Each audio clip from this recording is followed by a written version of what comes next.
சென்னையில் கூடுதல் மின்தடை நீக்க மையங்களை அமைக்க மின்வாரியம் திட்டமிட்டிருப்பதாக தகவல் வெளியாகியிருக்கிறது. மேலும் விவரங்களை எமது செய்தியாளர் தாயுமானவன் வழங்கிட கேட்கலாம். தாயுமானவன், முழு விவரங்கள் என்ன பதிவு பண்ணுங்க. சென்னையில கடந்த சில வாரங்களாகவே மதியம் மற்றும் இரவு நேரங்கள்ல தொடர்ச்சியாக மின்தடை என்பது அதிகரித்திருக்கிறது. இந்த மின்தடைக்கு பல்வேறு காரணங்கள் சொல்லப்படுகிறது. இப்படிப்பட்ட நிலையில தான் மின்தடை ஏற்படக்கூடிய பகுதிகளுக்கு விரைந்து அந்த தொழில்நுட்ப பிரச்சனைகளை சரி செய்வதற்கு தேவையான நடவடிக்கை மின்சார வாரியம் மேற்கொண்டு வராங்க. அந்த வகையில சென்னையில சீரான மின்சாரத்தை உறுதி செய்யக்கூடிய வகையில கூடுதல் பியூஸ் ஆஃப் கால் அமைப்பு மையங்களை கொண்டு வருவதற்கு திட்டமிட்டிருக்காங்க. அண்ணா நகர், அம்பத்தூர், ஆவடி உள்ளிட்ட பகுதிகளில் தான் பெருவாரியாக அந்த மின்தடை என்பது கண்டறியப்பட்டு வருகிறது.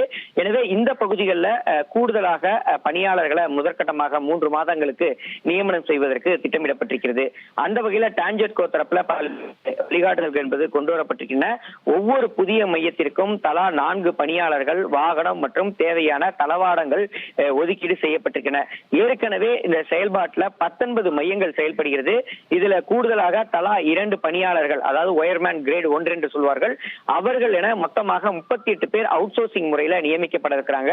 பருவமழை காலம் மற்றும் மின்தடை சவால்களை எதிர்கொள்ளக்கூடிய வகையில முதற்கட்டமாக 3 மாதங்களுக்கு இந்த நியமனங்கள் என்பது மேற்கொள்ளப்பட இருக்கின்றன. மின் விநியோகத்தில் ஏற்படக்கூடிய பாதிப்புகளை குறைப்பது, நுகர்வோர்களுக்கான அந்த புகார்களை குறித்த நேரத்தில் தீர்வு காண்பது உள்ளிட்டவற்றுக்கு இதற்கான ஏற்பாடுகள் என்பது செய்யப்பட்டிருக்கிறது.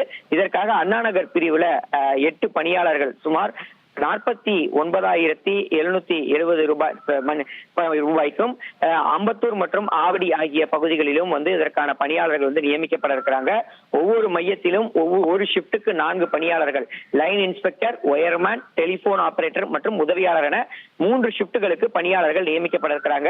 இவர்களுக்கு பொதுப்பணித்துறையுடைய விகிதாச்சாரப்படி இந்த ஊதியம் என்பது ஒப்பந்த அடிப்படையில் நியமிக்கப்பட்டிருக்கிறது. ஒரு மையத்திற்கு ஒரு நாளைக்கு பார்த்தோம் என்றால் 11,364 ரூபாய் 3 ஷிப்டுகளுக்கு பணியாளர்களுக்கு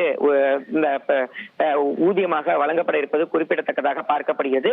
மேலும் இந்த மையங்களுக்கு 3 மாத காலத்திற்கு வாடகைக்கு வாகனங்கள் எடுப்பதற்கும் வழிகாட்டுதல் வழங்கப்பட்டிருக்கிறது. இப்படியாகத்தான் தற்போது அந்த மின் தடையை கட்டுக்குள் கொண்டு வருவதற்கு, சீரான மின்சார விநியோகத்தை உறுதி செய்வதற்கும் அந்த ஃபியூஸ் ஆஃப் கால் என்ற முறைப்படி தற்போது ஒப்பந்த அடிப்படையில் பணியாளர்கள் நியமிக்கப்பட இருக்கிறார்கள். சிவந்தி அகாடமி திருச்செந்தூர் SSC CGL-க்கான சிறப்பு ஆன்லைன் பயிற்சி வகுப்புகள் நடைபெறுகிறது.